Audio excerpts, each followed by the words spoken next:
할렐루야. 우리 그 어리신 주 예수 우리 함께 찬양하겠습니다. 그 어린 주 예수.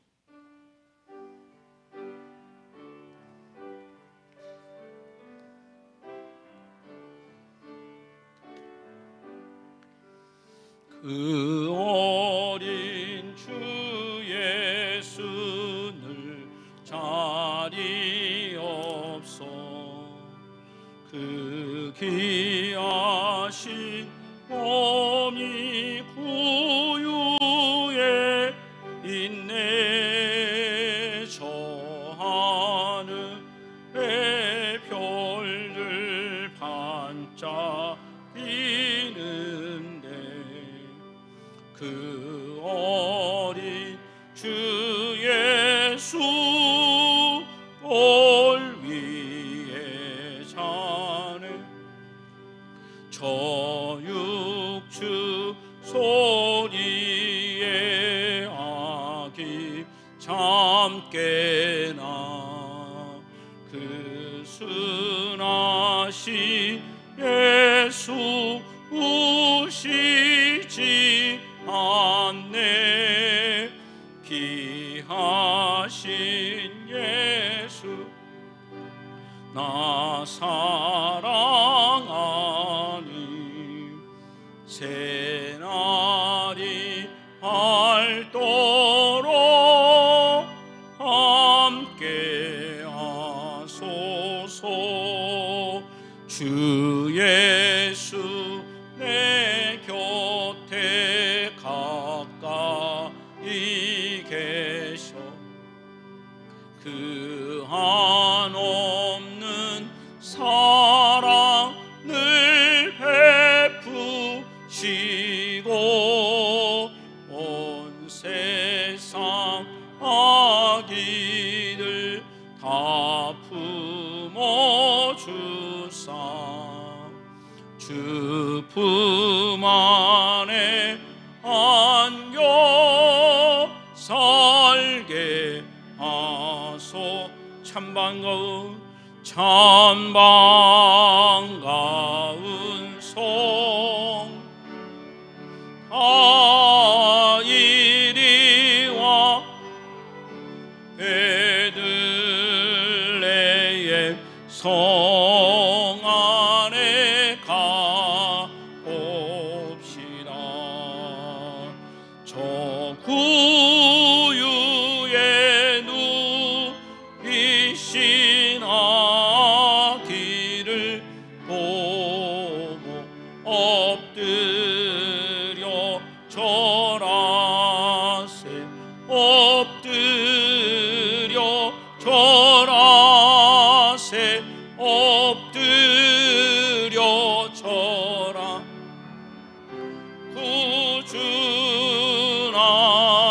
구준하셨네. 이 세상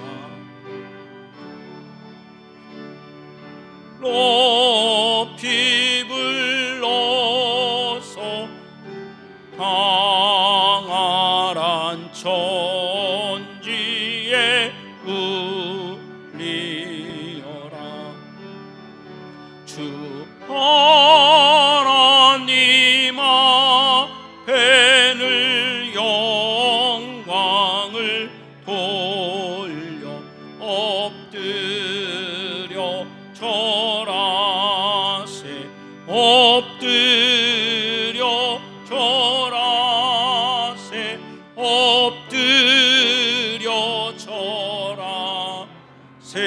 구주 나선 여호와의 말씀. 여호와의 말씀이 육신을 입어날 구원할 구주가 되셨도다. 늘 감사한 찬송을 주 앞에 엎드려 절하. 엎드려 절하. 새 엎드려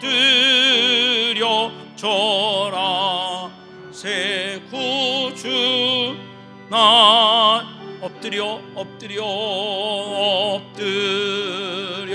절하 엎드려 절하세 엎드려 절하 새 구주 나셨네.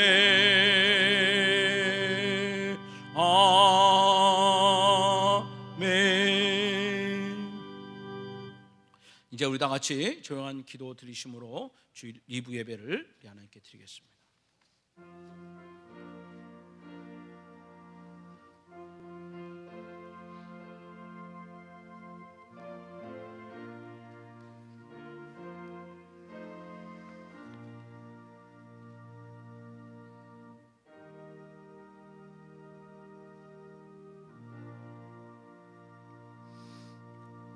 하나님이여, 내 속에 정한 마음을 창조하시고 내 안에 정직한 영을 새롭게 하소서. 주의 구원의 즐거움을 내게 회복시켜 주시고 자원하는 심령을 주사 나를 붙드소서. 아멘.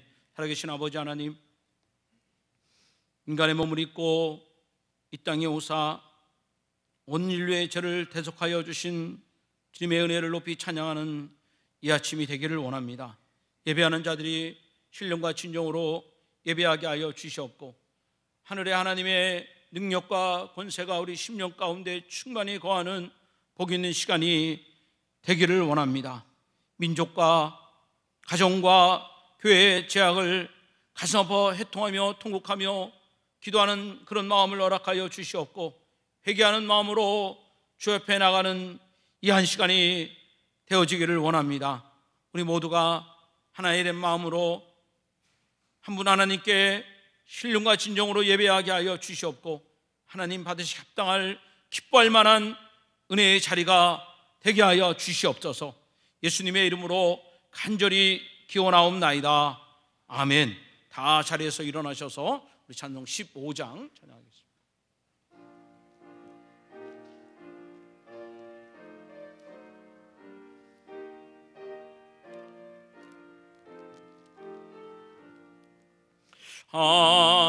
하나님의 크신 사랑하는 배소내리사 우리 맘에 항상 계셔 온전하게 하소서. 우리 주는 자비하사 사랑 무한하시니 두려워서 떠는 자를 구원하여 주소서.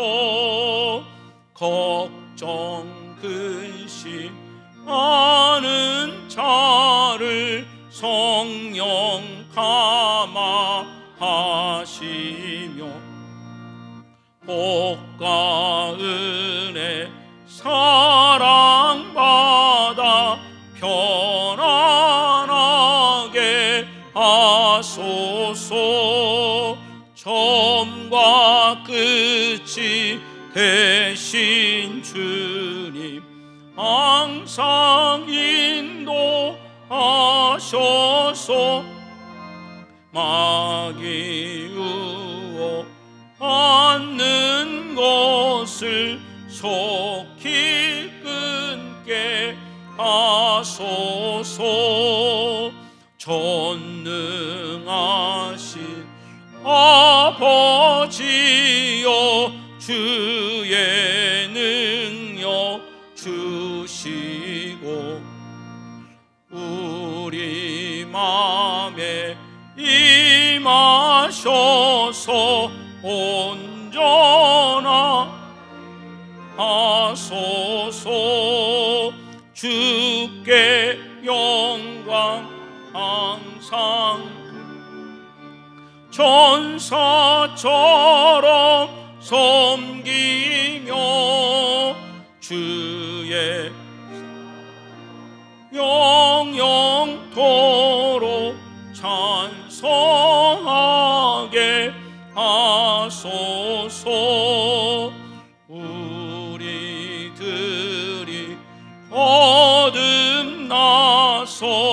흠이 없게 하시고 주의 크신 구원받아 온전하게 하소서. 영광에서 영광으로 천국까지 이르러 그 신사 감격하여 경배하게 하소서.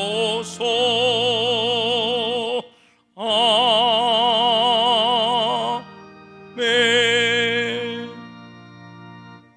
우리 교도문 117번,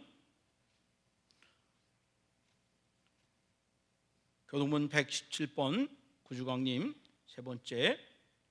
광야와 메마른 땅이 기뻐하며 사막이 백합과 같이 피워 즐거워하며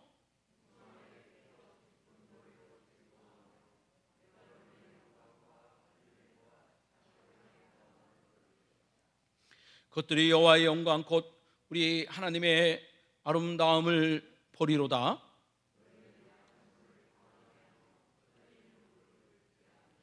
겁내는 자들에게 이르기를 굳세어라, 두려워하지 말라. 보라, 너희 하나님이 오사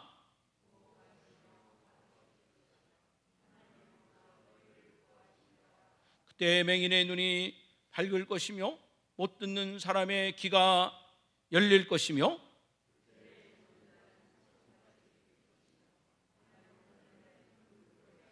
이는 광야에서 물이 쏟겠고 사막에서 시내가 흐를 것임이라.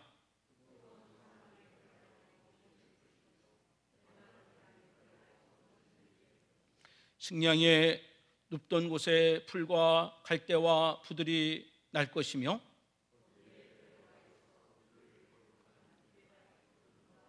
다 같이요. 깨끗하지 못한 자는 지나가지 못하겠고 오직 부족함을 입은 자들을 위하여 있게 될 것이라. 아멘. 우리 사도신경으로 신앙 고백을 드립니다. 전능하사 천지를 만드신 하나님 아버지를 내가 믿사오며 그 외아들 우리 주 예수 그리스도를 믿사오니 이는 성령으로 잉태하사 동정녀 마리아에게 나시고 본디오 빌라도에게 고난을 받으사 십자가에 못 박혀 죽으시고 장사한 지 사흘 만에 죽은 자 가운데서 다시 살아나시며 하늘에 오르사 전능하신 하나님 우편에 앉아 계시다가 저리로서 산 자와 죽은 자를 심판하러 오시리라. 성령을 믿사오며 거룩한 공예와 성도가 서로 교통하는 것과 죄를 사하여 주시는 것과 몸이 다시 사는 것과 영원히 사는 것을 믿사옵나이다. 아멘. 우리 성령 찬송 3장 찬양하겠습니다.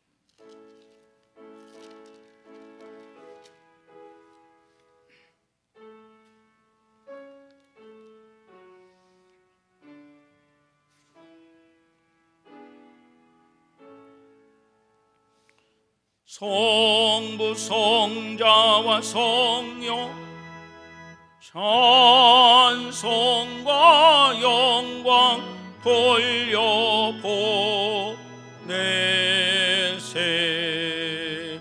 대충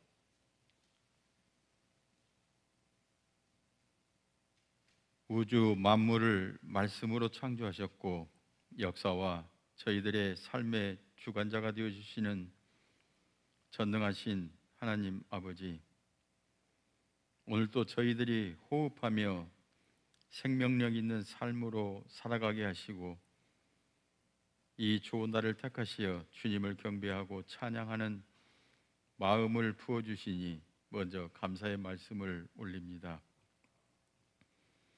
이 시간 주님이 택하신 처소에 모여 겸손한 마음으로 엎드려 온 마음과 정성을 다해 예배를 드리오니 저희들의 마음을 주장하사 기쁜 예배가 되게 하옵시고 주님의 영광이 가득히 임하는 이 시간 예배가 되어지게 하옵소서.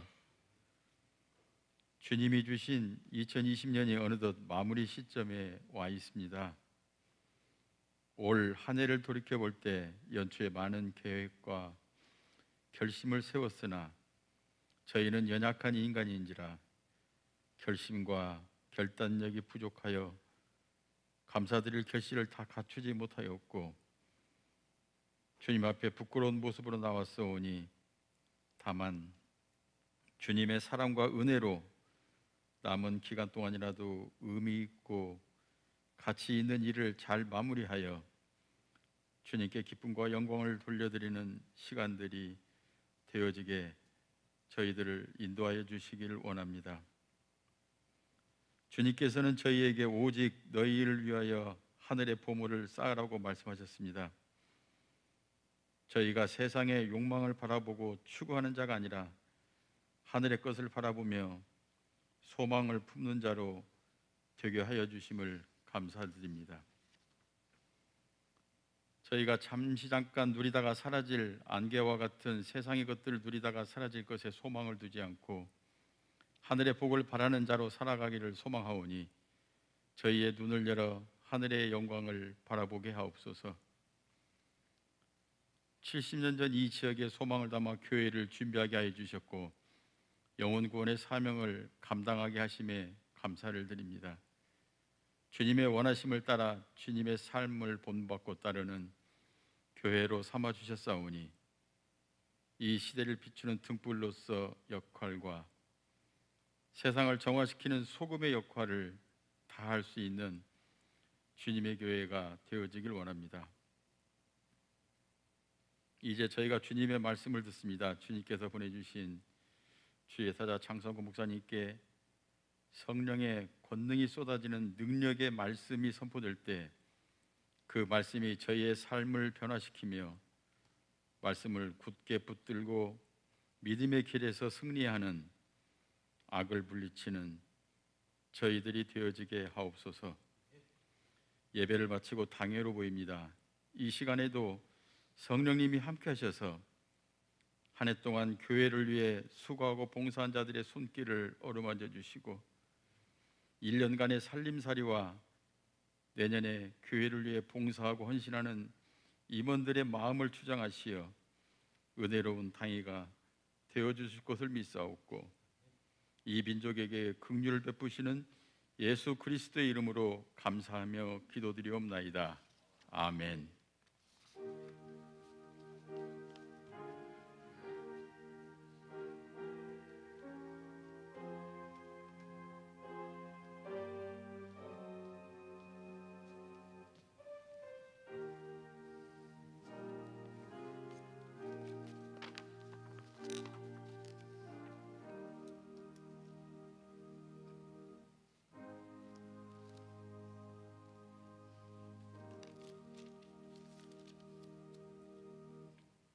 찬송 104장 찬양하시면서 하나님께 예물을 봉헌하겠습니다.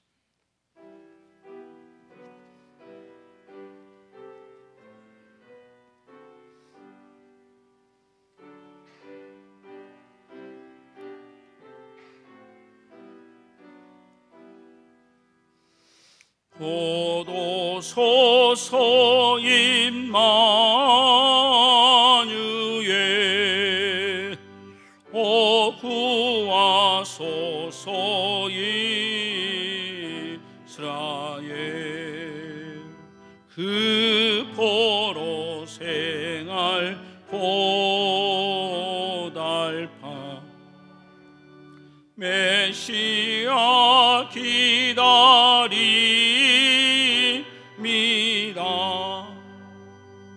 기뻐하라 이스라엘,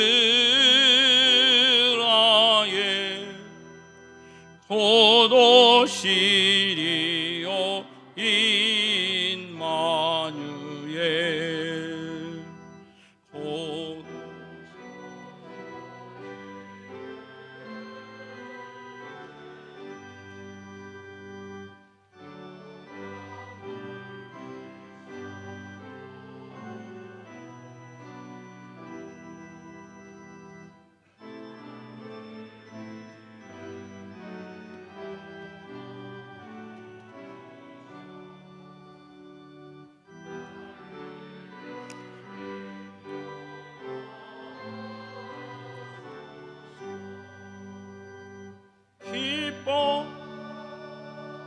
기뻐하라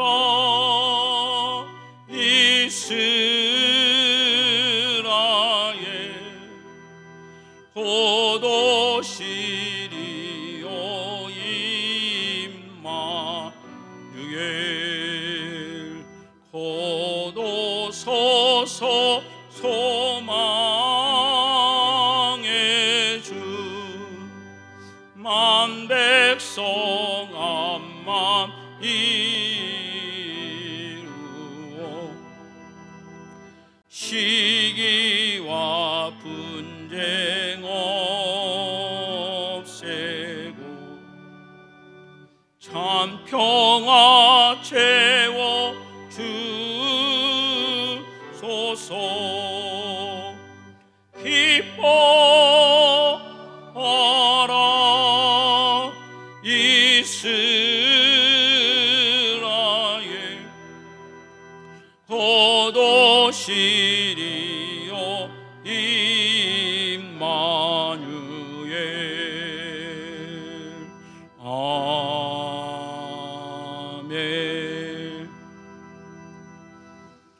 하나님 함께 하심을 감사하고 또 구원의 은혜에 감사하며 하나님의 나라와 뜻을 이 땅 가운데 확장되고 증거되기를 원하며 교회를 섬기고 이웃을 섬기는 간절한 소원을 담아 예물을 드립니다. 예물이 쓰이는 곳에 하나님의 뜻이 이루어지는 복된 예물 되게 하여 주옵소서. 참으로 경제적으로 어려운 그런 터널 같은 시간들을 보내고 있습니다. 하나님께서 길을 열어주시기를 원합니다. 도움의 손길을 허락하여 주시기를 원합니다. 그래 하나님 이 땅에 치료자가 들어오게 하여 주시옵고 고통받고 힘들어하는 모든 자들이 하나님 나음을 받을 수 있도록 살 길을 허락하여 주시옵소서. 코로나가 더 이상 퍼져나가지 않게 하여 주시옵소서. 나라 민족의 정치, 경제, 외교, 문화 모든 것들이 하나님의 인도하심 가운데 질서 있고 생육하고 번성하고 땅에 충만한 하나님의 복이 이 대한민국 땅에 이루어지게 하여 주시옵소서.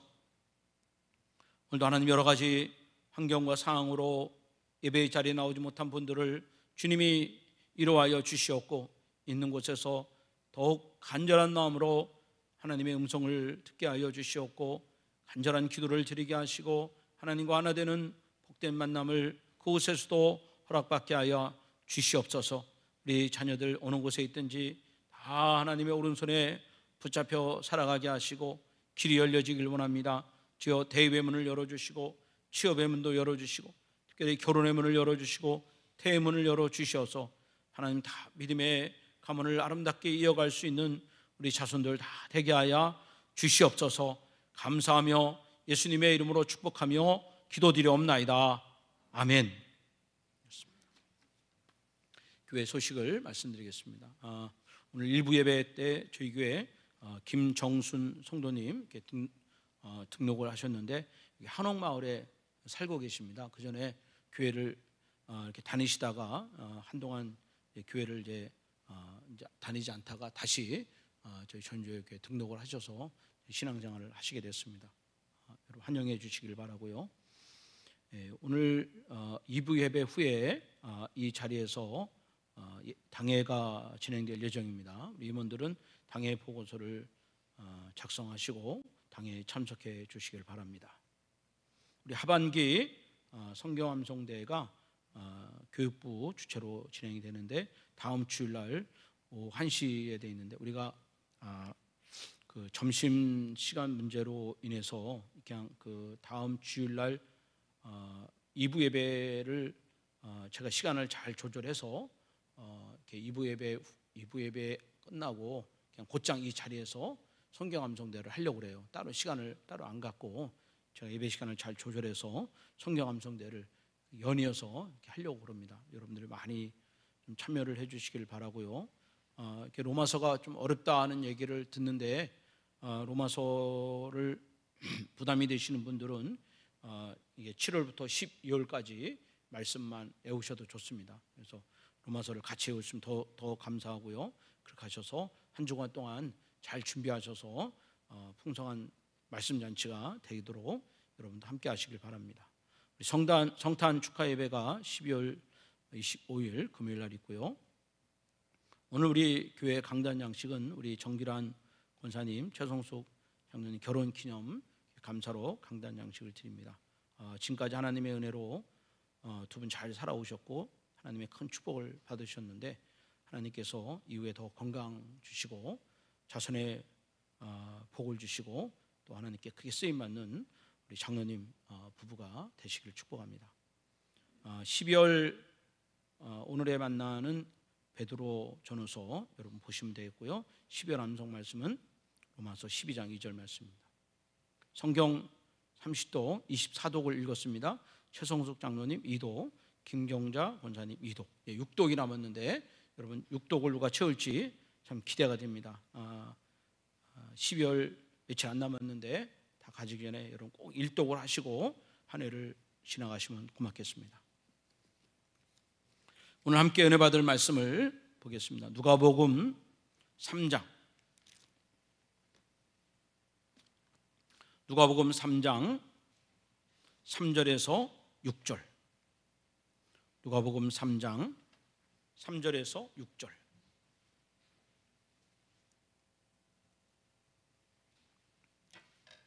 제가 읽어드립니다. 요한이 요단강 부근 각처에 와서 죄 사함을 받게 하는 회개의 세례를 전파하니 선지자 이사야의 책에 쓴 바 광야에서 외치는 자의 소리가 있어 이르되 너희는 주의 길을 준비하라. 그의 오실 길을 곧게 하라. 모든 골짜기가 메워지고 모든 산과 작은 산이 낮아지고 굽은 것이 곧아지고 험한 길이 평탄하여질 것이라. 모든 육체가 하나님의 구원하심을 보리라 함과 같으니라. 아멘. 여기 여러분 4절에 보면요, 그 세례 요한의 외치는 말씀 가운데 이런 말씀이 있죠. 너희는 주의 길을 준비하라. 이런 말씀. 너희는 주의 길을 준비하라. 오늘 이 말씀을 주제로 여러분 함께 말씀을 듣도록 하겠습니다. 우리가 지금 절기를 우리가 강림절 또는 대림절 이렇게 얘기하는데요. 이 기간은 성탄절을 앞두고 앞에 4주간을 우리가 이제 강림절이다 이렇게 얘기를 합니다. 그리고 이 절기 때는 이 땅에 오시는 그 예수님을 이렇게 기다리는 그런 시간이 될 수가 있습니다. 여러분은 살아오면서 이렇게 누구를 그렇게 간절히 기다려 본 적이 있습니까? 저는 이제 그 강원도 철원에서 철책을 지키면서 군대 생활을 했습니다. 저는 이제 보직이 군종병인데요. 저는 초소는 지키지 않지만 저녁이 되면 군인들과 함께 이제 철책에 들어가서 철책마다 다니면서 그 초소에 들어가서 군인들을 이렇게 위로하고 그 사탕 굉장히 큰 사탕이 있습니다. 한번 빨아먹으면 한 서너 시간 가는 굉장히 큰 사탕이 있어요. 그 사탕을 하나씩 다 입에 물어주고 또 커피포트 단 커피도 이렇게 타주고 뭐 또 초코파이도 주면서 이렇게 군인들을 위로하고 기도하는 그런 시간을 보내요. 그리고 이제 초소별로 이렇게 돌아다니면서 밤새도록 그렇게 걷는 거예요. 물론 중간에 좀 쉬었다가 또 걷고 그러지만 그러면 이제 그렇게 밤새도록 초소를 걷다 보면 언제 해가 뜰려나, 언제 아침이 되려나, 이런 사모하는 마음이 있는 거예요. 그래서 한참을 걷다가 먼 쪽에서 이렇게 해가 뜨는 걸 보면 얼마나 이렇게 마음이 기쁜지 몰라요. 오늘 하루도 하나님이 지켜주셨구나 하는 그 감사하는 마음이 절로 일어나는 것 같아요.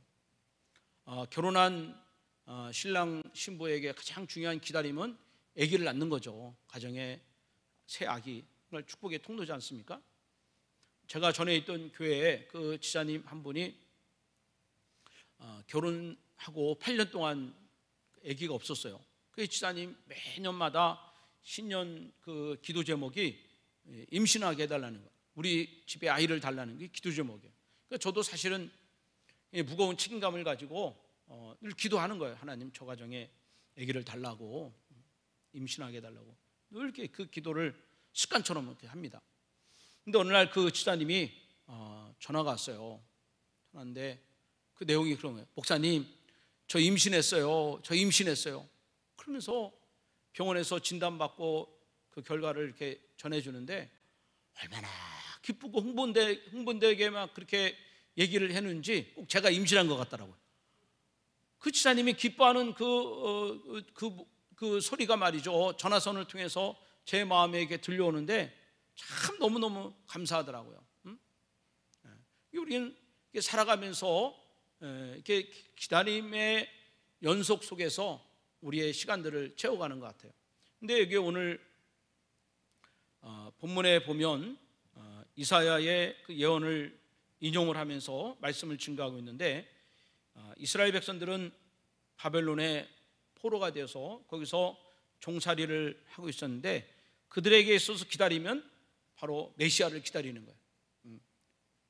포로된 우리들을 자유하게 하고, 그리고 자기 조국으로 돌아가서 하나님을 다시 섬기고 예배할 수 있는 그런 메시아를 그들이 간절히 사모하고 있었습니다. 그리고 하나님은 선지자 이사야를 통해서 메시아를 보내주겠다, 그런 예언의 말씀을 들려준 것입니다. 그리고 그 말씀대로 유대 땅 베들레헴 땅에 아기 예수가 이 땅에 오셨습니다.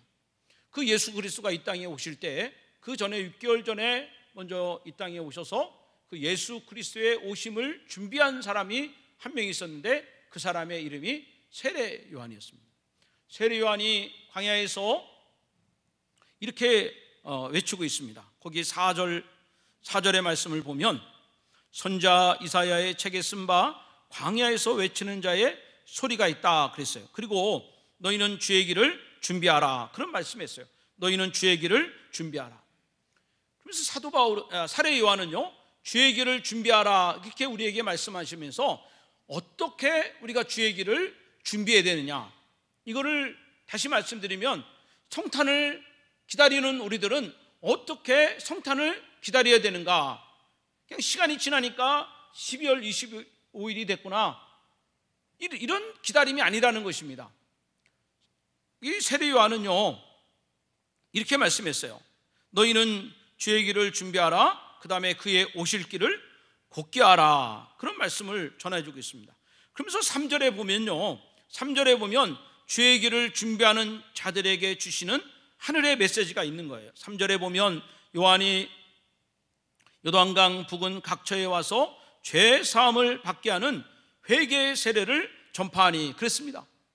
여러분, 주의 길을 준비하는 사람이 반드시 거쳐야 될 과정이 있다는 거예요. 성탄을 맞이하는 사람, 성탄의 주님을 나의 구주로 영접할 수 있는 사람, 성탄을 통한 진정한 하늘의 영광과 땅의 기쁨을 얻을 수 있는 사람은 누구인가? 그 사람은 바로 회개하는 사람입니다. 그래서 저는 여러분들에게 이렇게 말씀을 드리고 싶어요. 기다리는 자는 회개한다는 겁니다. 기다리는 자는 회개의 과정을 거쳐야 된다는 거예요. 기다림이 없는, 회개함이 없는 성탄은 그런 아무런 의미가 없는 거예요. 그는 어느 한 날의 절기와 아무런 다를 바가 없다는 것입니다.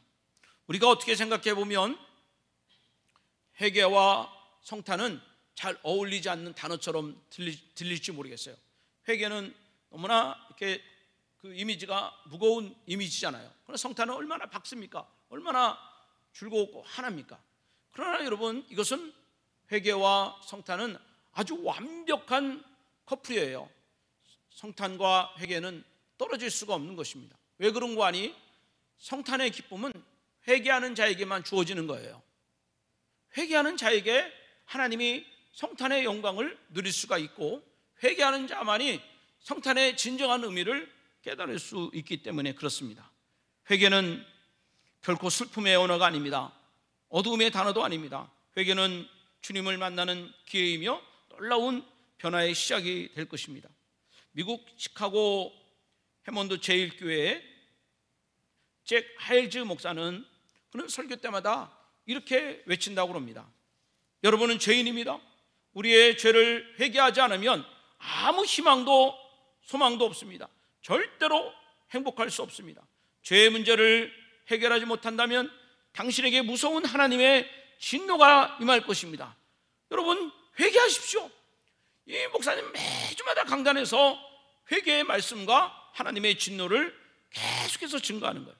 근데 어느 날, 그날도 이 목사님이 회개하라는 말씀을 증거할 때 저 뒤에서 설교를 듣고 있던 한 청년이 그 회개의 소리가 듣기 싫어서 권총을 가지고 강대상에 달려오는 겁니다. 그리고 목사님을 향해서 총을 쏴버리는 거예요. 목사님이 설교하다가 그냥 순교를 하실 뻔한 거예요. 가까스로 목숨을 구했어요. 그 다음부터는 이 교회에서는요, 목사님 강대상 주변에다가 방탄유리를 세워놨어요. 방탄유리를 세워놓고 또 목사님이 또 회개하라고 또 설교를 하는 거예요. 그런데 교인들이 은혜를 받고 하나님의 말씀에 감동을 받고 회개하고 변화되는 역사가 교회 가운데 나타나는 것입니다. 사실 회개하라는 말을 듣고 거기에 대해서 그 말을 기쁘게 받아들일 사람이 누가 있겠습니까? 다들 그런 얘기를 들을 때 좀 마음에 불편함이 있고 거부하는 그런 생각이 들겠죠. 그러나 여러분, 회개하라는 하나님의 말씀에 아멘을 하고 여러분들이 마음의 문을 열고 내 안에 감춰놓은 모든 더러운 것과 또 숨겨놓은 모든 죄를 하나님께 다 노출을 시키면서 여러분 회개의 반응을 보일 때 하늘의 영이 여러분 심령 안에 채워지는 역사가 반드시 나타날 것입니다. 회개가 없고 용서가 없는 성탄, 그것은 내용이 없는 텅 빈 선물 상자와 같다는 것입니다. 아무런 의미가 없다는 것입니다. 그러한 성탄은 사람들의 감정만 들뜨게 하고 흥분하게 할 뿐이지 아무런 변화를 체험할 수가 없다는 것입니다. 제가 몇 년 전에 제가 있던 교회에서 중국에 교회를 하나 설립을 했습니다. 그래서 설립을 하고 그리고 이제 그 예배를 위해서 교인들과 함께 중국에 가서 창립 예배를 이제 드렸습니다. 그러나서 그리고 남은 이틀 시간을 그 선교사님이 이제 관광을 시켜줬어요. 근데 어디로 갔냐면 마카오를 데려간 거예요. 마카오를. 광저우 옆에가 이제 마카오잖아요. 광저우 갔다가 마카오를 갔는데 그 마카오는 여러분 알다시피 세계적인 도박의 도시입니다. 그 밤늦도록 말이죠. 수많은 사람들이 그 도박하는 기계에 앉아가지고 밤샐 줄 모르고 그게 막 끌어당기고 잡아당기는 그런 도박판이 마카오예요. 마약이 성행하고 음란과 매춘이 끊이지 않는 곳이고, 그리고 이 선교사님의 얘기를 들어보니까 마카오에 그렇게 고아들이 많대요. 계획 없이 아이를 낳고 그 버려진 아이들이 어디 갈 데가 없으니까 그게 고아원이 많고 감옥이 많은 곳이 마카오예요. 근데 제가 12월 초에 마카오를 들어갔는데 그 시내에 들어서 깜짝 놀랐어요. 세상에 크리스마스 장식을 해놨는데 난 우리나라 어디서 정말 보지도 못하고 듣지도 못한 그런 화려한 장식을 그렇게 해놓은 거예요. 너무너무 장식이 이쁘고 화려하고 정신없이 사진을 찍으면서 그것을 제가 구경을 한 것입니다.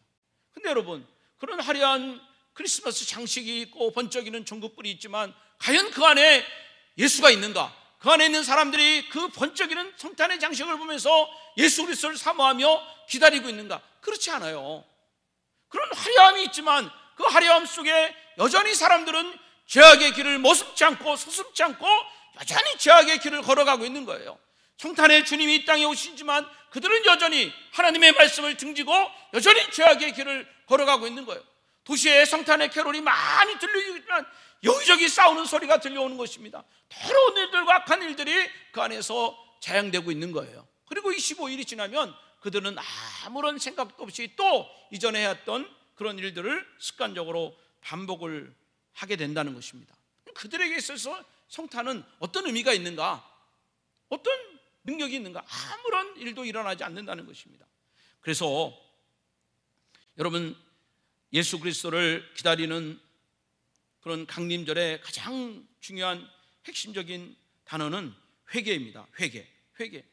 메시아를 기다리는 자는 반드시 회개의 시간을 가져야 됩니다. 그리고 그 회개를 통해서 주님을 영접하고 주님을 내 안에 모실 때 여러분, 성탄 이전과 성탄 이후에 놀라운 변화의 삶이 오늘 우리들 가운데 일어날 수가 있는 거예요.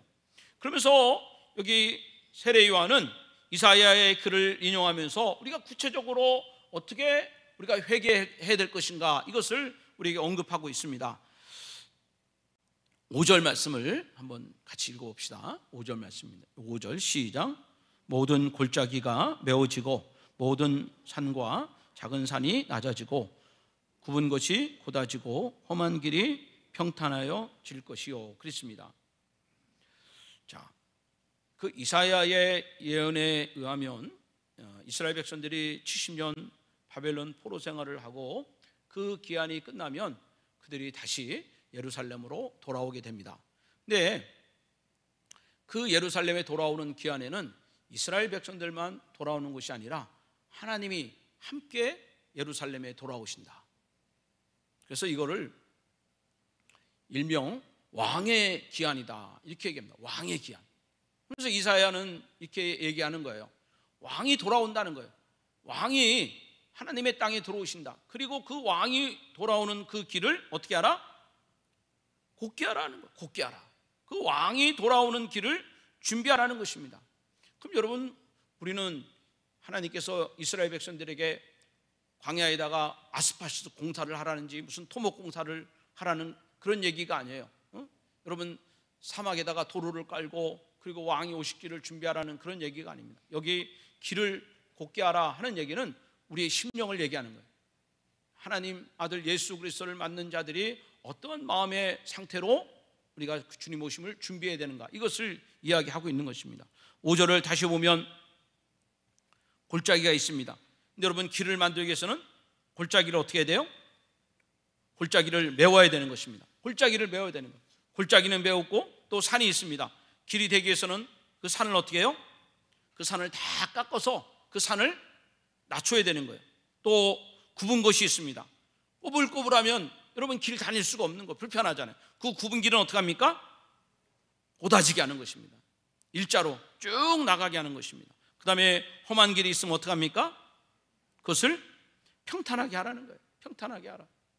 제가 군대에 있을 때 이제 부대 무슨 사단장이나 또 고위 공무원들이 이렇게 오시면 군인들이 하는 일이 뭐냐면 나가서 평탄 작업하는 거예요.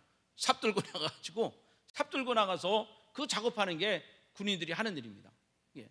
근데 여러분, 주님이 이 땅에 오신다 그럴 때, 주님이 이 땅에 오신다 그럴 때는 우리의 마음을 정비를 하라는 거예요. 그것을 길을 닦는 것으로 비유를 하고 있는 것입니다.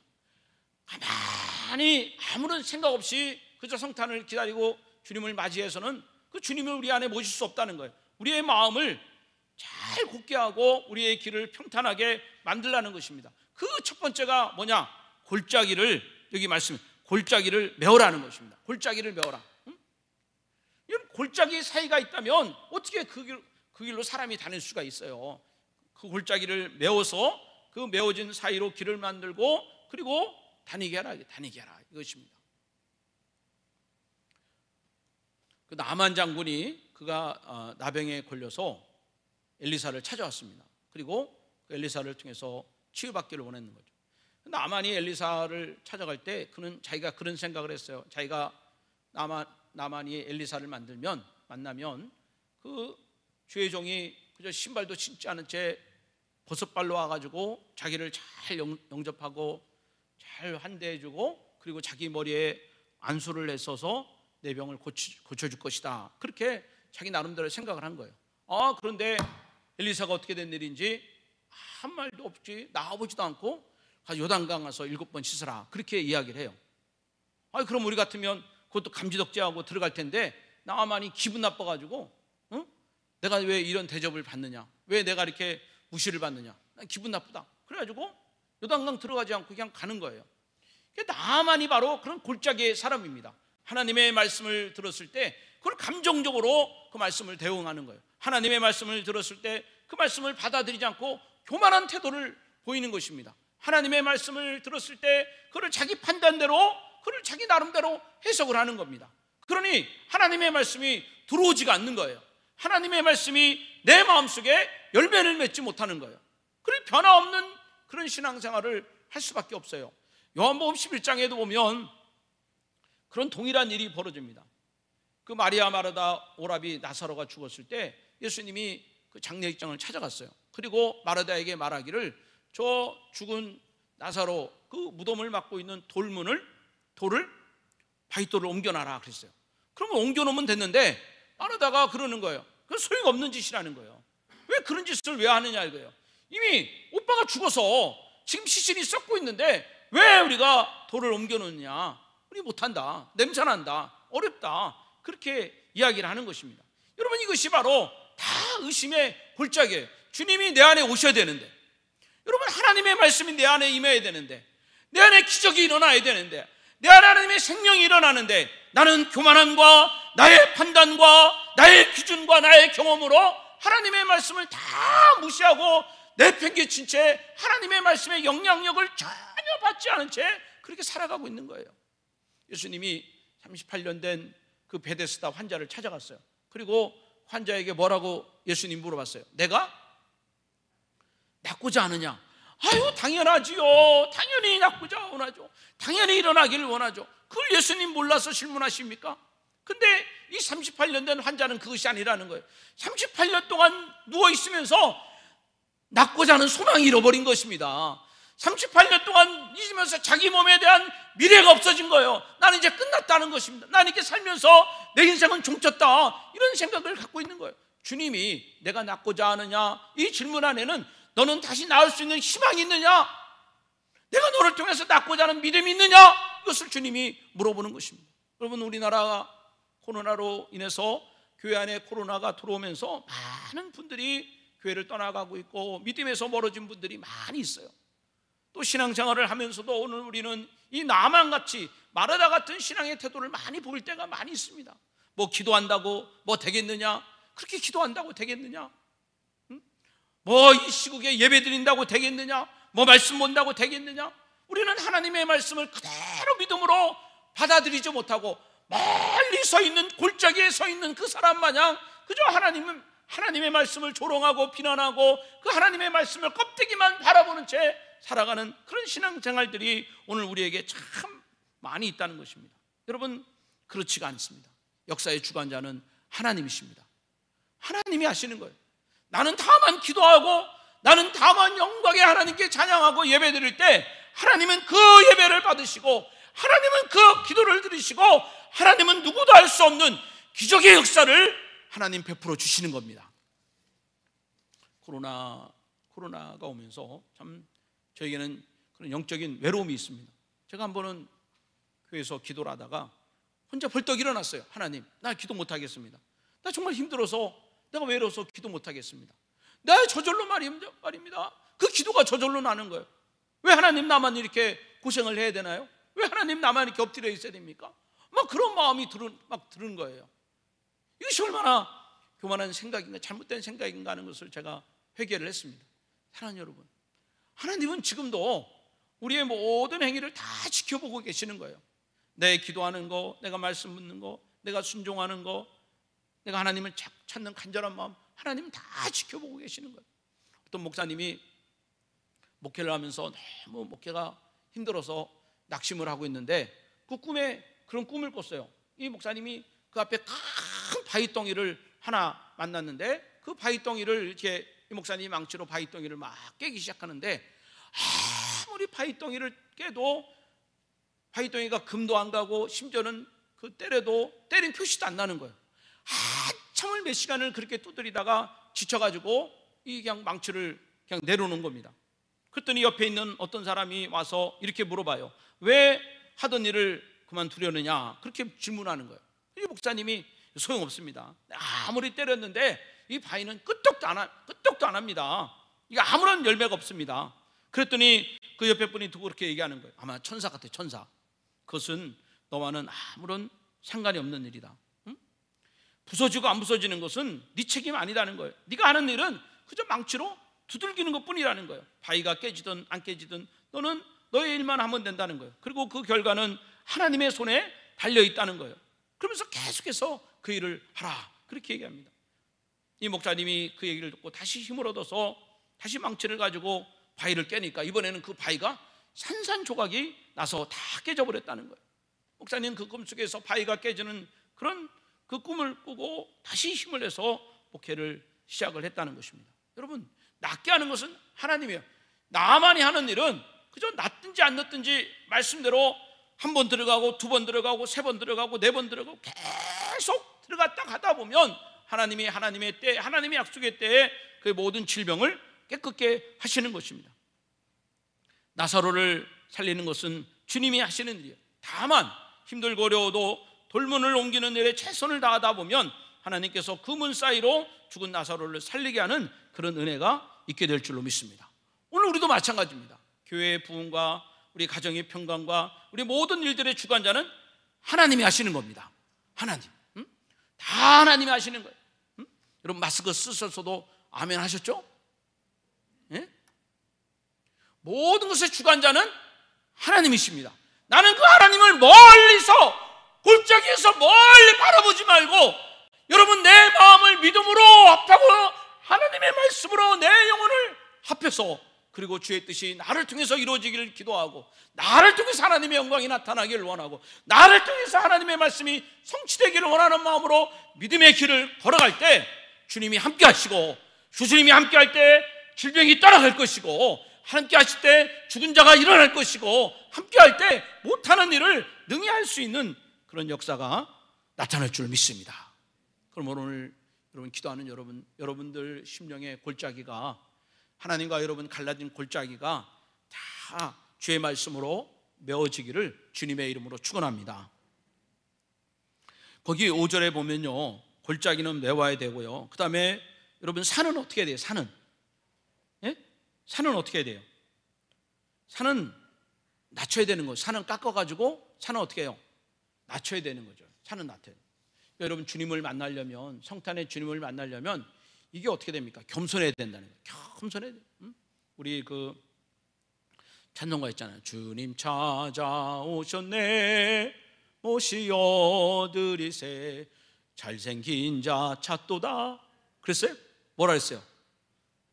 겸손한 자 찾도다 모시어 드리세 그랬어요. 예? 주님은 누구에게 오시냐? 겸손한 자에게 옵니다. 여러분 겸손할 때 주님을 만날 수 있다는 거예요. 에덴 동산이 왜 무너졌습니까? 여러분 열대 4대 제국이 왜 무너졌습니까? 열국의 왕들이 왜 쫓김을 당했습니까? 이게 하나님 위에 있는 거예요. 자기 힘으로 자기 뜻대로 뭔가 할 수 있다니까 그런 거예요. 전도서 2장에 보면 하나님이 솔로몬에게 부귀영화를 주고 열왕들이 따라올 수 있는 지혜를 줬는데 그 솔로몬은 하나님께 받은 것을 가지고 다 자기를 위해 쓴 겁니다. 자기를 위해서. 그러니까 마지막에 솔로몬의 마지막은 헛되고 헛되며 헛되고 헛되니 모든 것이 헛되도다. 여러분들의 주어진 모든 걸 통해서 하나님께 영광을 돌리길 바라고 쓰임받기를 겸손히 사모하고 임하시기를 구할 때 하나님께서 여러분 심령에 찾아오시는 거예요. 그 다음에 거기 말씀에 보면 굽은 것은 어떻게 해요? 굽은 것은 고다지고. 여러분 삐뚤삐뚤한 길을 가는 얼마나 위험합니까? 그 운전하는 사람도 피곤하고 뒤에 앉아있는 사람도 피곤해요. 멀미가 날 지경입니다. 꼬불꼬불한 길은 달리지도 못합니다. 어려움이 있습니다. 오늘 예수를 믿고 신앙생활할 때 이 꼬불꼬불한 마음을 가지고 예수 그리스도를 믿는 사람이 있어요. 말하자면 마음의 상처를 가지고 신앙생활하는 사람이 있습니다. 비관적인 마음, 열정적인 마음. 왜 나를 사랑해 주지 않을까? 왜 나를 인정해 주지 않을까? 여러분 그런 마음들, 인정받지 못해서, 사랑받지 못해서, 또 내 자신이 남보다 낫다는 이런 우월감, 여러분 이런 마음들, 비교하는 마음들, 여러분 이런 마음들, 이런 상처를 갖고 있으면 내 심령이 뭐요? 꼬불꼬불한 거예요. 내가 내 스스로가 너무너무 피곤한 거예요. 살아가는 게 너무너무 피곤하다는 것입니다. 좁은 길을 가야 거기서 안전하게 운행할 수도 있고 편하게 볼 수 있고 그런 주변의 자연환경을 다 보면서 할 수 있는데, 이런 마음의 상처를 갖고 미움을 갖고 원망과 불평을 갖고 여러분 살게 되면 사람 만나는 것도 귀찮고 무슨 일을 하고자 하는 마음도 없어지게 되는 것입니다. 이런 마음들을 우리가 고든 마음으로 이렇게 만들어 가야 된다는 거예요. 예수 그리스도를 내 안에 구주로 믿을 때 여러분 내 안에 열등감이 다 떠나간다는 겁니다. 왜? 하나님이 나를 사랑하면 됐다는 것입니다. 하나님이 나를 인정해 주면 된다는 것입니다. 그래서 예수 그리스도를 만나면 여러분 내 모습 이대로를 내가 사랑하게 되고, 예수 그리스도를 만나면 상대방의 모습 그대로를 내가 받아주고 인정할 수가 있어요. 내 기준이나 내 판단대로 사람을 바라보면 그게 안 맞으면 나는 썽을 내게 되고 그 사람을 대해서 미워하게 되고 등을 돌리게 되는 거예요. 왜 그렇습니까? 내 기준이 아니에요. 하나님이 나를 사랑했다면 나도 그를 사랑할 수 있는 마음이 하나님께서 주신다는 것입니다. 어떤 목사님이 부산에 목회 부임제를 받아서 가게 됐는데 그 교회가 참 어렵고 힘든 그런 교회를 맡아서 갔어요. 그러니까 교회가 연약하니까 차택도 너무너무 열악해요.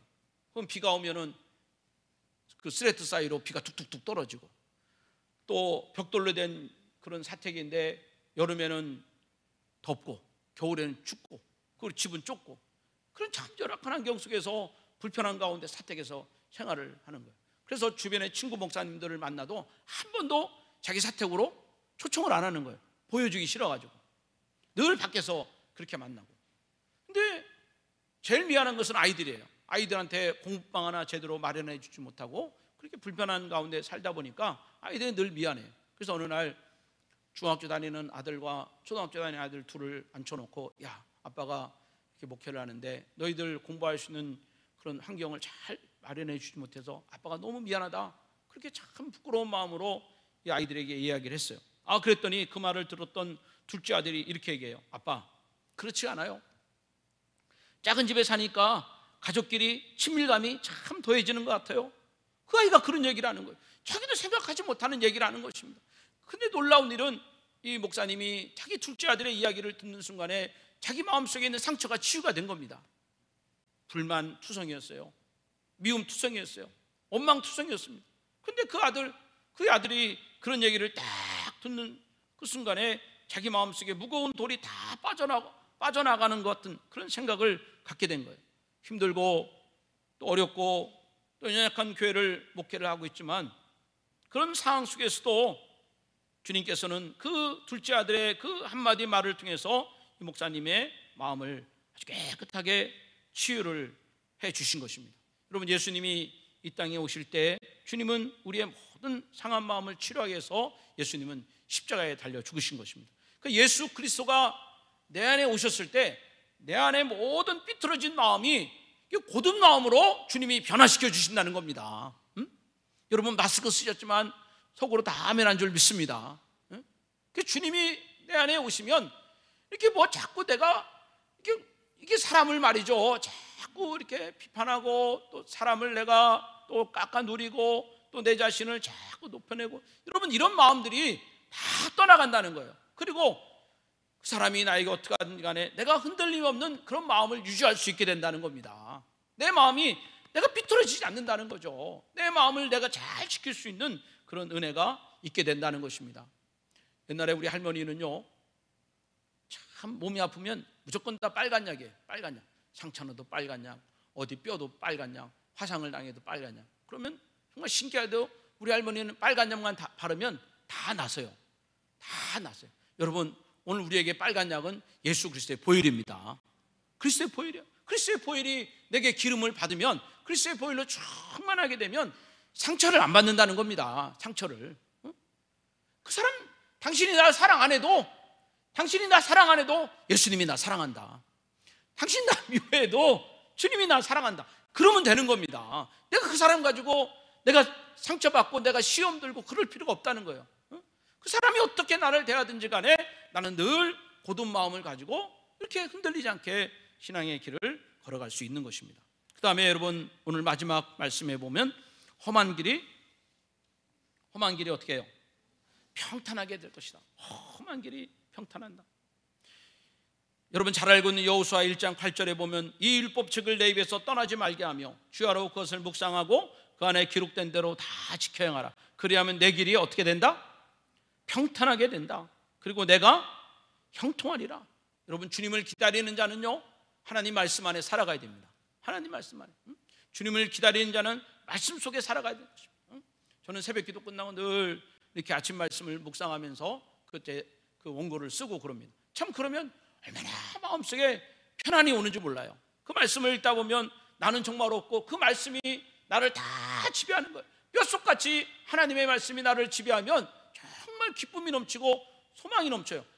내 주변 환경은 아무도 바뀐 게 없지만 하나님의 말씀이 내 안에 들어오니까 정말 기쁘고 정말 감사하고 소망이 넘치고 미래가 넘치는 그런 마음으로 하나님이 내 영혼을 충만케 해주시는 거예요. 그러므로 여러분 평탄한 사람은 누굽니까? 환경이 바뀐 사람이 아니에요.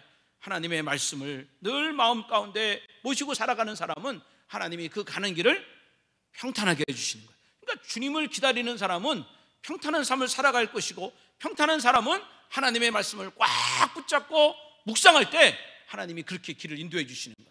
시편 23편 1절처럼 여호와는 나의 목자시니 내가 부족함이 없게 해주시고 그가 나를 푸른 추장으로 쉴만한 물가로. 오늘 우리에게 목자 되신 하나님은 하나님의 말씀, 그 하나님의 말씀은 오늘 우리로 하여금 그렇게 흔들림 없는 믿음의 삶을 살게 하십니다.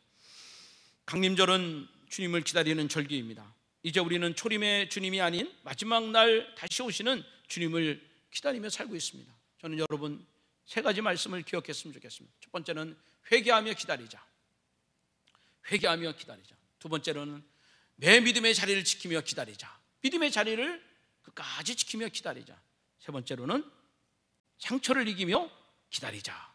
여러분 그때 주님이 여러분의 하나님이 되시고 여러분의 삶 속에 내가 알지 못하는 놀라운 기적과 풍성한 생명력으로 채워줄 줄로 믿습니다. 살아계신 아버지 감사합니다. 오늘 주의 길을 준비하라. 어떻게 내가 주의 길을 준비할 것인가?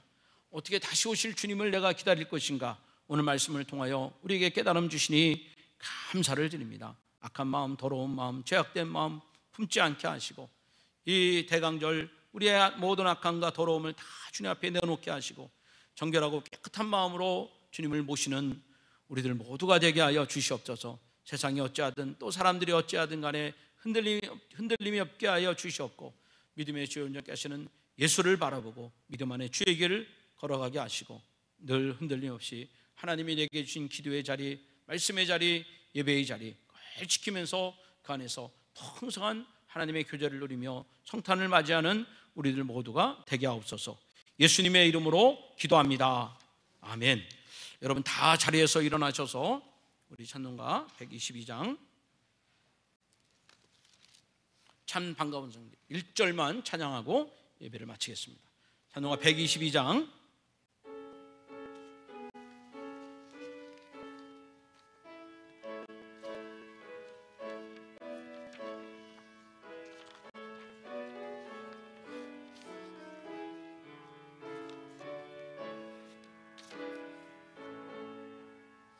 참 반가운 성 이리와 베들레헴 성 안에 가 봅시다. 저 구유에 누이신 아기를 보고 엎드려 절하세 엎드려 절하세 엎드려 절하 구주 나셨네.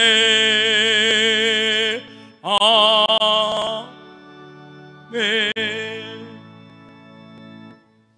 이제는 우리 주 예수 그리스도의 은혜와 독생자를 보내사 모든 눌림과 매임에서 자유케 하신 하나님의 사랑하심과 성령님이 감화감동 충만하신 은혜의 역사가 다시 오실 주님을 기다리며 말씀 안에 믿음 안에 정결함으로 주의 나라와 주의 뜻을 이 땅에 이루며 살아가기를 원하는 모든 믿음의 성도님들과 저들의 가정과 기업과 이 대한민국 땅에 이제로부터 영원토록 함께하여 주시기를 간절히 축원하옵나이다. 아멘.